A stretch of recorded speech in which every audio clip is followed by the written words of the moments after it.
The Republican-dominated legislature of Kentucky has voted overwhelmingly to override the prior veto of Democratic Governor Andy Beshear of an anti-trans bill. So, despite the best efforts of the governor, it will be going into law. The law specifically bans surgeries, puberty blockers, and hormone therapy for children under 18, as well as basically a laundry list of every transphobic fantasy that right-wingers have had over the last couple of years. It forbids school districts from requiring or recommending that students be referred to by pronouns that, quote, do not conform to a student's biological sex. It also compels doctors to cease treating patients who are undergoing gender transition care, adding that if physicians deem that ceasing treatment is likely to, quote, harm the minor, they may set a time frame to systematically phase out treatment. Well, isn't that merciful of them to very briefly listen to the advice of an actual medical professional? In addition to that, it also has new rules governing transgender youth, such as the law putting limits on what can be discussed in schools, requiring schools to give notice to parents about any program on the subject of sexuality, barring teaching of sexuality below the 6th grade level, and banning lessons at any grade level about gender identity or sexual orientation. So basically, all of the transphobic things everywhere. Benny, they tried, Beshear vetoed it, and now another state is passing this transphobic, I almost swore, I'll say BS. Yeah, there's a lot of different directions to go here. There's genuinely like so many different directions to go here. Okay, first and foremost, okay, if you're an ally and you don't know how to talk about trans stuff, especially when it comes to trans youth and you don't understand all the hormones and stuff, I'm gonna give you this basic one-liner that should give you an idea of like how to understand what exactly it is we're fighting for, right? Children should be allowed to go through whichever puberty they are the most comfortable with at the normal puberty age. That's it. Right? That is as simple as it is, right? That kids should just be able to go through puberty at the normal puberty age. And for trans kids, that means going through the puberty that they're comfortable with, right? I mean, that's true for cis folks, right? Except for cis folks just don't require as much like medical intervention. And it's just literally that simple, right? Now to like address different aspects of the bill, like, okay, first and foremost, I don't think anybody's doing like bottom surgery on children. That's not a thing that's happening. It's weird that they're hyper fixating on that.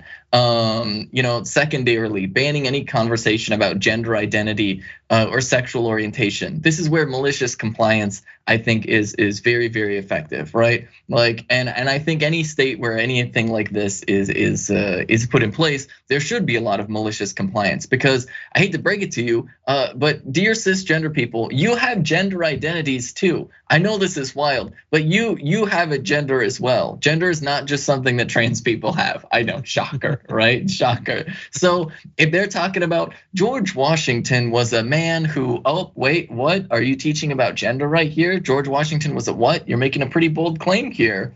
Say that George Washington was a man. I don't know. I think this sounds like some gender identity that you're trying to teach here. And George Washington had a what? A wife? Whoa! Back off there. That's a sexual orientation. Okay, I think you need to slow your roll a little bit. At the same time, it's both at the same time. Like double whammy, right? Double illegal, not allowed.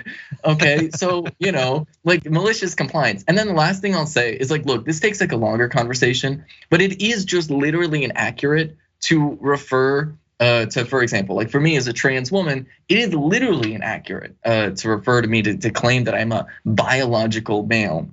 Biological sex is something that is determined by a whole constellation of different factors, right? A whole constellation of different factors. And with like trans people, we can get into the neuroscience of it and talk about like, gendered brains and all of these things. But like the long story short of it is literally inaccurate to refer to trans people as being biologically of like the assigned gender they were given at birth, because it just fundamentally is not true with a biological reality.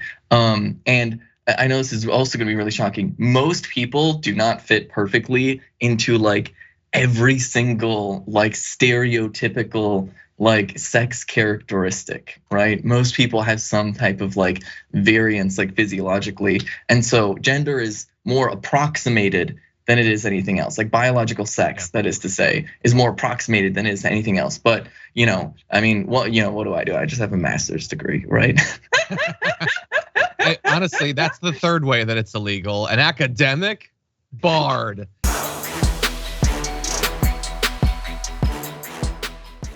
Check out the Damage Report podcast each day, wherever you get your podcasts, whether Pocket Casts or Stitcher or iTunes. You can join me as I give you the news and stories you want, with a range of co-hosts and interview guests jumping in on the fun each day. Again, that's the Damage Report, wherever you get your podcasts. And if you get them at iTunes, don't forget to rate and review. Sometimes I'll read them live on the show.